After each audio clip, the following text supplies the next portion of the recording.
Hello നമസ്കാരം.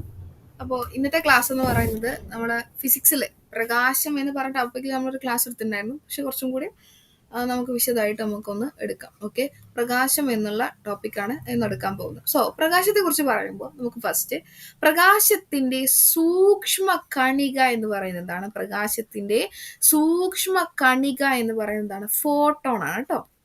പ്രകാശത്തിന്റെ സൂക്ഷ്മ കണികയാണ് ഫോട്ടോൺ എന്ന് പറയുന്നത്.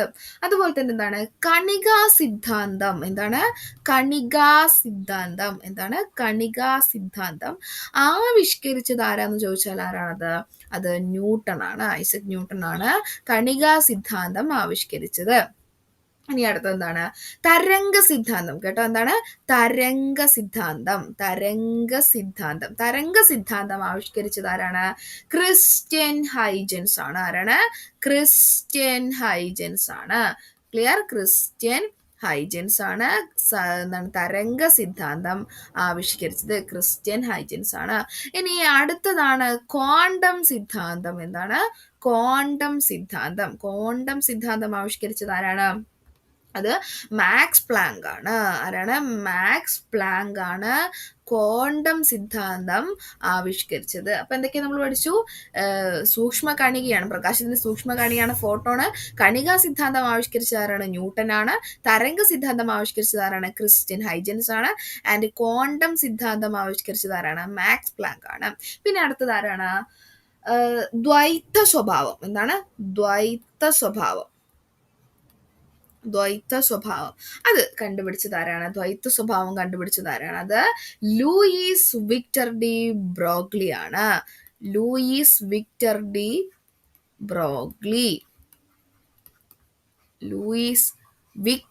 ഡി ബ്രോഗ്ലി ആണ് ദ്വൈത സ്വഭാവം കണ്ടുപിടിച്ചത്. അപ്പൊ എന്തൊക്കെ നമ്മൾ പഠിച്ചു? കണികാ സിദ്ധാന്തം ന്യൂട്ടൺ, തരംഗ സിദ്ധാന്തം ക്രിസ്റ്റ്യൻ ഹൈജൻസ്, ക്വാണ്ടം സിദ്ധാന്തം മാക്സ് പ്ലാങ്ക്, ദ്വൈത സ്വഭാവം Louis Victor de Broglie. Clear ആണല്ലോ? ഇത്രയും ക്ലിയർ എന്ന് വിശ്വസിക്കുന്നു. ഇനി നമുക്ക് അടുത്തത് നോക്കാം. എന്താണ് അടുത്ത് പറയുന്നത്? പ്രകാശം അനുപ്രസ്ഥ തരംഗങ്ങളാണ് കണ്ടെത്തിയത്. അനുപ്രസ്ഥ തരംഗം എന്താന്ന് പറഞ്ഞുതരാം. പ്രകാശം അനുപ്രസ്ഥ തരംഗങ്ങളാണ് എന്ന് കണ്ടുപിടിച്ചത് ആരാണ്? കണ്ടുപിടിച്ചത്? അഗസ്റ്റിൻ ഫ്രണൽ ആണ്. ആരാണ്? അഗസ്റ്റിൻ ഫ്രണൽ ആണ് പ്രകാശം അനുപ്രസ്ഥ തരംഗമാണെന്ന് കണ്ടുപിടിച്ചത്. അഗസ്റ്റിൻ ഫ്രണൽ ആണ് പ്രകാശം അനുപ്രസ്ഥ തരംഗമാണെന്ന് കണ്ടുപിടിച്ചത്. എന്താണ് അനുപ്രസ്ഥ തരംഗം എന്ന് പറഞ്ഞാല്? അതായത് ഒരു കണികയുടെ കമ്പനം തരംഗത്തിന്റെ പ്രേഷണ ദിശയ്ക്ക്, ഇതാണ് കേട്ടോ ഒരു കണിക എന്ന് പറയുന്നത്. അതിന്റെ എന്താണ് കമ്പനം, അത് തരംഗ ദിശയുടെ എന്താണ് ലംബമായിട്ട് വരുന്നതിനെയാണ് എന്തെന്ന് പറയുന്നത്? അനുപ്രസ്ഥ തരംഗം എന്ന് പറയുന്നത്. ക്ലിയർ ആണല്ലോ? എന്താ പറയുന്നത്? കണികകളുടെ കമ്പനം തരംഗത്തിന്റെ പ്രേഷണ ദിശയ്ക്ക്, കണികകളുടെ കമ്പനം തരംഗത്തിന്റെ പ്രേഷണ ദിശയ്ക്ക് ലംബമായിട്ട് വരുന്നതിനെയാണെന്ന് പറയുന്നത് അനുപ്രസ്ഥ തരംഗം എന്ന് പറയുന്നത്. ഇനി ഇതിന് സമാന്തരമായിട്ട് വരിക, ഈ കണികകളുടെ പ്രേഷണ ദിശയ്ക്ക് സമാന്തരമായിട്ട് വരുന്നതിനാണ് എന്ത് പറയുന്നത്? അനുദൈർഘ്യ തരംഗം എന്ന് പറയുന്നതാണ്. അനുദൈർഘ്യ തരംഗം എന്ന് പറയുന്നത്. ക്ലിയർ ആണ്? അനുദൈർഘ്യ തരംഗത്തിന് ഒരു ഉദാഹരണമാണ് ശബ്ദം എന്നുള്ളത്. ക്ലിയർ? അപ്പൊ എന്തൊക്കെ നമ്മൾ പഠിച്ചു?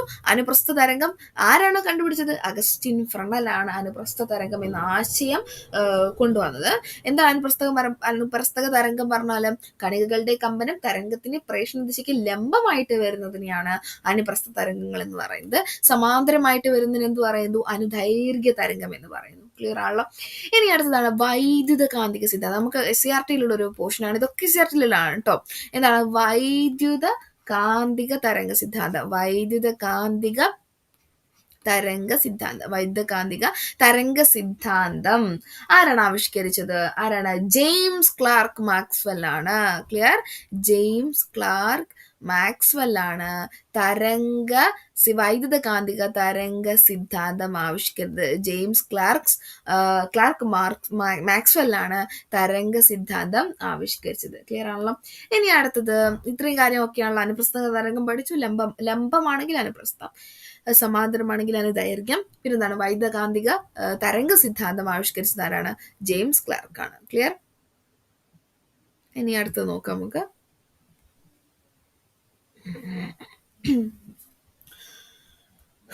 അടുത്തത് എന്താണ്? പ്രകാശവേഗത ഏറ്റവും കൂടുതൽ എവിടെയാണെന്ന് ചോദിക്കാം. എന്താണ് പ്രകാശവേഗത ഏറ്റവും കൂടുതൽ?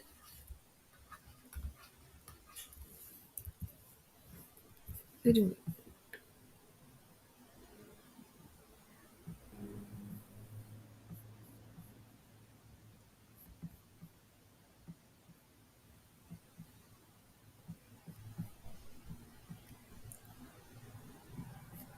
ഓക്കെ, എന്താണ് പ്രകാശവേഗത അല്ലെ? പ്രകാശവേഗത ഏറ്റവും കൂടുതൽ.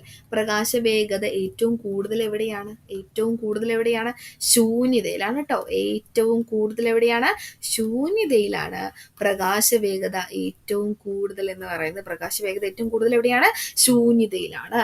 പിന്നെ അടുത്തത് എന്താണ്? ഏറ്റവും കുറവ് എവിടെയായിരിക്കും? അപ്പോൾ ഏറ്റവും കുറവ് എവിടെയാണ്? വജ്രത്തിലാണ് കേട്ടോ. ഏറ്റവും കുറവ് വജ്രത്തിലാണ്. ഏറ്റവും കുറവ് വജ്രത്തിലാണ്. ഏറ്റവും കുറവ് വജ്രത്തിലാണ്. ഏറ്റവും കൂടുതൽ ശൂന്യത. ഏറ്റവും കൂടുതൽ ശൂന്യത. ഏറ്റവും കുറവ് വജ്രം. ഏറ്റവും കൂടുതൽ ശൂന്യത. ഏറ്റവും കുറവ് വജ്രത്തിലാണ്. അടുത്ത പറയുന്നത് എന്താണ്? പ്രകാശവേഗത ശൂന്യതയിലാണെന്ന് കൂടുതലെന്നും മാധ്യമങ്ങൾക്കനുസരിച്ച് വേഗത മാറുമെന്നും പ്രസ്താവിച്ചത് ആരാണ്? ലിയോൺ ഫുക്കോൾട്ടാണ്. എന്താ പറയുന്നത്? പ്രകാശവേഗത കേട്ടോ. പ്രകാശവേഗത ഏറ്റവും കൂടുതൽ ശൂന്യതയിലാണെന്നും, ഏറ്റവും കൂടുതൽ എവിടെയാണ്? ശൂന്യതയിലാണെന്ന് കണ്ടെത്തിയതും. പിന്നെന്താണ്? മാധ്യമങ്ങൾക്കനുസരിച്ച്, അതായത് ഇപ്പൊ മീഡിയം, നമ്മളിപ്പോ മേ ബി അന്തരീക്ഷത്തിലോ അല്ലെങ്കിൽ അങ്ങനെ മീഡിയങ്ങൾക്കനുസരിച്ചിട്ട് ആ ഒരു വേഗത മാറുമെന്ന് പ്രസ്താവിച്ചത് ആരാണ്? ലിയോൺ ഫുക്കോൾട്ട് ആണ് കേട്ടോ. Leon Foucault. അപ്പൊ എന്തൊക്കെ നമ്മൾ പഠിച്ചു? പ്രകാശവേഗത ഏറ്റവും കൂടുതൽ എവിടെയാണ്? ശൂന്യതയിൽ. കുറവ് വജ്രം. പ്രകാശവേഗത ശൂന്യതയിലാണ് ഏറ്റവും കൂടുതൽ എന്ന് മാധ്യമങ്ങൾക്കനുസരിച്ച് മാറുമെന്ന് പ്രസ്താവിച്ചത് ആരാണ്? അത് ലിയോൺ ഫുക്കോൾട്ട് ആണ്. ക്ലിയർ ആണല്ലോ. ഇനി അടുത്തത്, പ്രകാശവേഗത ആദ്യമായിട്ട് കണക്കാക്കിയത്. പ്രകാശവേഗത ആദ്യമായി കണക്കാക്കിയത് ആരാന്ന് ചോദിക്കാം. അത് റോമറാണ് കേട്ടോ. പ്രകാശവേഗത ആദ്യമായിട്ട് കണക്കാക്കിയത് ആരാണ്? അത് റോമറാണ്. പ്രകാശവേഗത ആദ്യമായിട്ട് കണക്കാക്കിയത് ആരാണ്? അത് റോമറാണ്. പ്രകാശവേഗത ആദ്യമായിട്ട് കണക്കാക്കിയത് ആരാണ്? റോമറാണ്. ക്ലിയർ ആണല്ലോ. ഇനി അടുത്ത് എന്താണ്? കൃത്യമായി കണക്കാക്കിയത്. ആദ്യമായി കണക്കാക്കിയത് ആരാണ്? റോമറാണ്. അങ്ങനെയെങ്കിൽ ചോദിക്കാം, കൃത്യമായിട്ട് കണക്കാക്കിയതാരാണ്? കൃത്യമായി കണക്കാക്കിയതാരാണ്? അത് ആൽബർട്ട് മൈക്കൽസൺ ആണ്. ആരാണ്? ആൽബർട്ട് മൈക്കൽസൺ ആണ് അത് കൃത്യമായിട്ട് കണക്കാക്കിയത്. ക്ലിയർ ആണല്ലോ. ഇനി അടുത്തത് എന്താണ്? ശൂന്യതയിലൂടെയുള്ള പ്രകാശവേഗത എത്രയാണെന്ന് ചോദിക്കാം. ശൂന്യതയിലൂടെയുള്ള പ്രകാശവേഗത അത് പഠിച്ചിരിക്കണേ. ശൂന്യതയിലൂടെയുള്ള പ്രകാശവേഗത എത്രയാണെന്ന് ചോദിക്കാം. എത്രയാണത്? 3 × 10⁸ മീറ്റർ പെർ സെക്കൻഡ് ആണ്. ഇനി ജലത്തിൽ എത്രയാണ്? 2.25 × 10⁸ മീറ്റർ പെർ സെക്കൻഡ് ആണ്. 8 മീറ്റർ പെർ സെക്കൻഡ് ആണ്. അത് കഴിഞ്ഞിട്ട് ഗ്ലാസ്സിൽ എവിടെയാണ്? 2 ആണ്. 2 ആണ്, അത്രേ ഉള്ളൂ. 2 × 10⁸ മീറ്റർ പെർ സെക്കൻഡ് ആണ്. ഇനി വജ്രത്തിലാണ് നമ്മൾ ഏറ്റവും കുറവ് എന്ന് പറഞ്ഞു അല്ലേ? എത്രയാണ് വജ്രത്തിലുള്ളത്? 1.25 × 10⁸ മീറ്റർ പെർ സെക്കൻഡ് ആണ്. ക്ലിയർ ആണല്ലോ. അപ്പോൾ ശൂന്യതയിലാണ് ഏറ്റവും കൂടുതൽ. അത് എത്രയാണ്? 3 × 10⁸ മീറ്റർ പെർ സെക്കൻഡ് ആണ്. ജലത്തിൽ എത്രയാണ്? 2.25 ആണ്. ഗ്ലാസ്സിൽ 2 ആണ്. വജ്രത്തിൽ 1.25 ആണ്. ക്ലിയർ ആണല്ലോ. സോ കൃത്യമായിട്ട് കണക്കാക്കിയത് ആൽബർട്ട് മൈക്കിൾസ് ആണ്. എന്നാൽ ആദ്യമായിട്ട് കണക്കാക്കിയത് ആരാണ്? അത് റോമർ ആണ്. ക്ലിയർ. ഇനി അടുത്ത് നോക്കാം നമുക്ക്. ഓക്കെ, ഇനി പ്രകാശവേഗതയാണ് ഏറ്റവും ഏറ്റവും കൂടുതൽ ശൂന്യതയിലാ പറഞ്ഞു. അപ്പൊ ഈ പ്രകാശവേഗതയേക്കാള് കൂടിയ വേഗതയിൽ സഞ്ചരിക്കുന്ന വസ്തുക്കളെ നമ്മൾ എന്ത് പറയുന്നു? ടാക്കിയോൺ എന്ന് പറയുന്നു. എന്താണ്? ടാക്കിയോൺ എന്ന് പറയുന്നു. പ്രകാശവേഗതയേക്കാൾ കൂടിയ വേഗതയിൽ സഞ്ചരിക്കുന്ന വസ്തുക്കളെ നമ്മൾ എന്ത് പറയുന്നു? ടാക്കിയോൺ എന്ന് പറയുന്നു. പിന്നെ ടാക്കിയോൺ എന്ന ആശയം കേട്ടോ. ടാക്കിയോൺ എന്ന ആശയം ആദ്യം അവതരിപ്പിച്ചത് ആരാന്ന് ചോദിച്ചാൽ അത് ECG സുദർശനാണ്. എല്ലാവർക്കും അറിയാലോ ECG സുദർശൻ ആരാന്നുള്ളത്. ഓക്കെ, ECG സുദർശനാണ് ആദ്യമായിട്ട് ടാക്കിയോൺ എന്ന ആശയം ആദ്യമായിട്ട് കണ്ടുപിടിച്ചത് ECG സുദർശനാണ്. അപ്പൊ എന്താണ് ആ ടാക്കിയോൺ എന്ന് പറഞ്ഞാൽ പ്രകാശ വേഗതയേക്കാൾ കൂടുതൽ വേഗതയിൽ സഞ്ചരിക്കുന്നവയാണെന്ന് പറയുന്നത് ടാക്കിയോണുകൾ എന്ന് പറയുന്നത്. അത് കണ്ടുപിടിച്ചത് ആരാണ്? ECG സുദർശനാണ്. ഇനി പ്രകാശ വേഗതയ്ക്ക് തുല്യമായ വേഗതയിൽ സഞ്ചരിക്കുന്നവ, പ്രകാശ വേഗതയ്ക്ക് തുല്യമായ വേഗതയിൽ സഞ്ചരിക്കുന്നവയെ പറയുന്ന പേരെന്താണ്? ല്യൂക്സോൺ. എന്താണ്? ല്യൂക്സോൺ. ല്യൂക്സോൺ. അതിന് ഉദാഹരണമാണ് നമ്മുടെ gamma ray. Okay, gamma. Okay, ഉദാഹരണം ഏതാണ്? ഗാമ. ഓക്കെ, അപ്പൊ പ്രകാശ വേഗതയ്ക്ക് തുല്യമായി സഞ്ചരിക്കുന്നതിന് പറയുന്ന പേരെന്താണ്? ല്യൂക്സോൺ. കൂടുതൽ വേഗത്തിൽ സഞ്ചരിക്കുന്ന പറയുന്ന പേരെന്താണ്? ടാക്കിയോൺ എന്ന് പറയുന്നു. ഇനി ഗാമയെ കുറിച്ച് പറയുമ്പോൾ ഗാമ കണങ്ങൾ കണ്ടുപിടിച്ചതാരാണ്? ഗാമ കണങ്ങൾ കണ്ടുപിടിച്ചതാരാണ്? പോൾ യു വില്യാർഡ് ആണ് കേട്ടോ. ഗാമ കണങ്ങൾ കണ്ടുപിടിച്ചതാരാണ്? Paul U Villard. Paul U Villard ആണ് ഗാമ കണങ്ങൾ കണ്ടുപിടിച്ചത്. പോൾ യു വില്യാർഡ് ആണ് ഗാമ കണങ്ങൾ കണ്ടുപിടിച്ചിട്ടത്. ക്ലിയർ ആണല്ലോ. ഇനി ചാർജ് ഇല്ലാത്ത കണങ്ങൾ വസ്തുക്കളിൽ തുളച്ചു കയറാനുള്ള ശേഷിയാണ് ആർക്കുള്ളത്? ഗാമയ്ക്കുള്ളത് കേട്ടോ. എന്താണ്? ചാർജ് ഇല്ലാത്ത കണങ്ങൾ വസ്തുക്കളിൽ തുളച്ച് കയറാനുള്ള ശേഷി ഏറ്റവും കൂടുതൽ ആർക്കാണ്? ഗാമക്കാണ്. അതുപോലെ തന്നെ വാതകങ്ങളെ വാതകങ്ങളെ അയോണീകരിക്കാനുള്ള ശേഷി ഉണ്ട് ആർക്ക്? ഏറ്റവും കൂടുതൽ ആർക്കുണ്ട്? നമ്മുടെ ഗാമക്കുണ്ട് കേട്ടോ. വാതകങ്ങളെ ഏറ്റവും കൂടുതൽ അയോണീകരിക്കാൻ കേട്ടോ, ഏറ്റവും കൂടുതൽ അയോണീകരിക്കാനുള്ള ശേഷി ആർക്കുണ്ട്? നമ്മുടെ ഗാമക്കുണ്ട്. അയോണീകരിക്കാനുള്ള ശേഷി ആർക്കുണ്ട്? ഗാമക്കുണ്ട്. ക്ലിയർ ആണല്ലോ. അപ്പൊ എന്തൊക്കെ നമ്മൾ പഠിച്ചു? പ്രകാശ വേഗതയേക്കാൾ കൂടിയ വേഗത ആർക്കാണ്? വേഗതയുള്ള വസ്തുക്കളെ പറയുന്ന പേരാണ് ടാക്കിയോൺ. തുല്യമുള്ളതിനെ പറയുന്ന പേരാണ് ല്യൂക്സോൺ. ടാക്കിയോൺ കണ്ടുപിടിച്ചത് ECG സുദർശനാണ്. ഇനി അതിന് ഉദാഹരണമാണ് ഗാമ കണങ്ങൾ കണ്ടുപിടിച്ചത് പോൾ യു വില്യാർഡ് ആണ്. വാതകങ്ങളെ ഏറ്റവും കൂടുതൽ അയോണീകരിക്കാൻ കഴിയുന്ന ഇതാണ് ഗാമ എന്ന് പറയുന്നത്. അതുപോലെ തന്നെ ചാർജ് ഇല്ലാത്ത കണങ്ങൾക്ക് വസ്തുക്കളിൽ തുളച്ചു കയറാനുള്ള ശേഷി ഏറ്റവും കൂടുതലും ആർക്കാണ്? ഗാമയ്ക്കാണ്. ക്ലിയർ ആണല്ലോ. ഓക്കെ ആണെന്ന് വിശ്വസിക്കുന്നു. ഓക്കെ, ഇനി അടുത്ത് നമുക്ക് നോക്കാം. ഓക്കെ, പ്രകാശ വേഗതയേക്കാൾ കുറഞ്ഞ വേഗതയിൽ സഞ്ചരിക്കുന്നവയെ പറയുന്ന പേരെന്താണ്? ബ്രാഡിയോൺ. എന്താണ്? ബ്രാഡിയോൺ. ഓക്കെ, ടാക്കിയോൺ കൂടുതൽ, തുല്യം എന്താണ്? ല്യൂക്സോൺ, കുറവ് ബ്രാഡിയോൺ ഉദാഹരണമാണ് ആൽഫയും ബീറ്റയും. ക്ലിയർ. ഗാമ എന്തിന്? ല്യൂക്സോൺ. ക്ലിയർ ആണല്ലോ. ഇപ്പൊ ഇത്രയും ക്ലിയർ ആണ് വിശ്വസിക്കുന്നു. ഇനി നമുക്ക് അടുത്ത് നോക്കാം.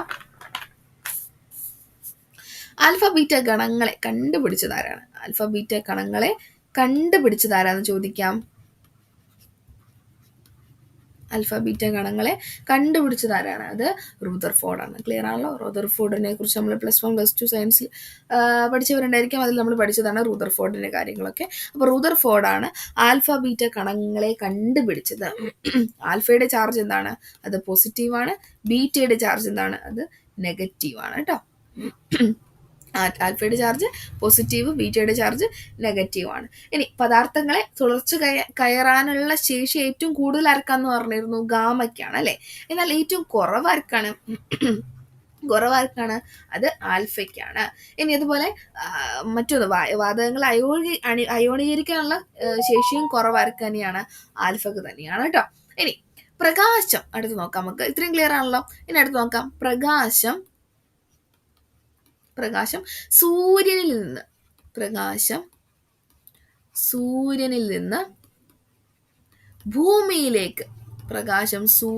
നിന്ന് ഭൂമിയിലെത്താൻ എടുക്കുന്ന സമയം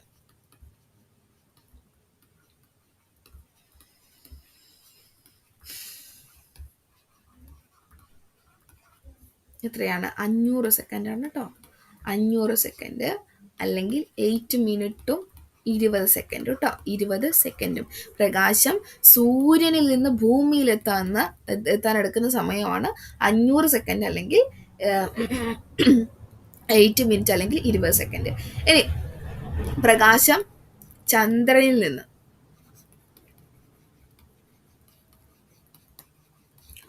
പ്രകാശം ചന്ദ്രനിൽ നിന്ന് എവിടേക്ക് എർത്തിലെത്താനുള്ള സമയം.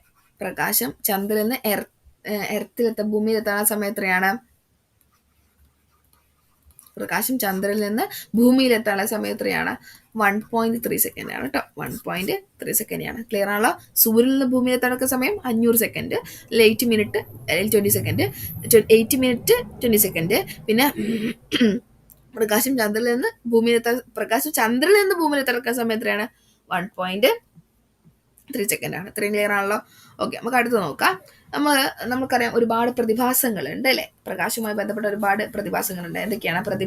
പ്രതിപ്രദനം, അതുപോലെ അപവർത്തനം, പിന്നെ അത്തരം കാര്യങ്ങളൊക്കെ നമുക്ക് ഒരുപാട് പഠിക്കാനുണ്ട്.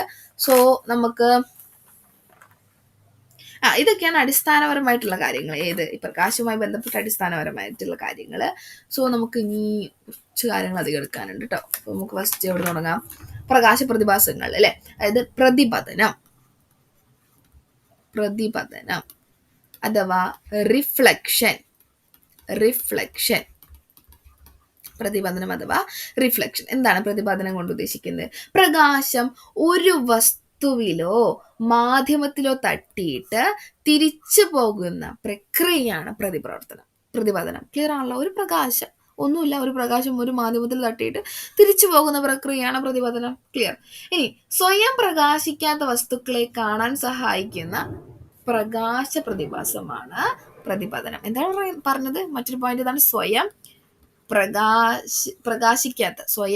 പ്രകാശിക്കാത്ത വസ്തുക്കളെ കാണാൻ സഹായിക്കുന്ന ഒരു പ്രതിഭാസമാണ് എന്തെന്ന് പറയുന്നത്? നമ്മുടെ പ്രതിപതനം എന്ന് പറയുന്നത്. അതായത് ഇപ്പൊ നമുക്ക് ചുറ്റുമുള്ള വസ്തുക്കളിലൊക്കെ ഇപ്പോൾ നമ്മൾ ഇരുട്ടുള്ള മുറിയിൽ പ്രകാശം തട്ടിയാലേ നമുക്ക് സാധനങ്ങൾ കാണാൻ പറ്റുള്ളൂ അല്ലേ?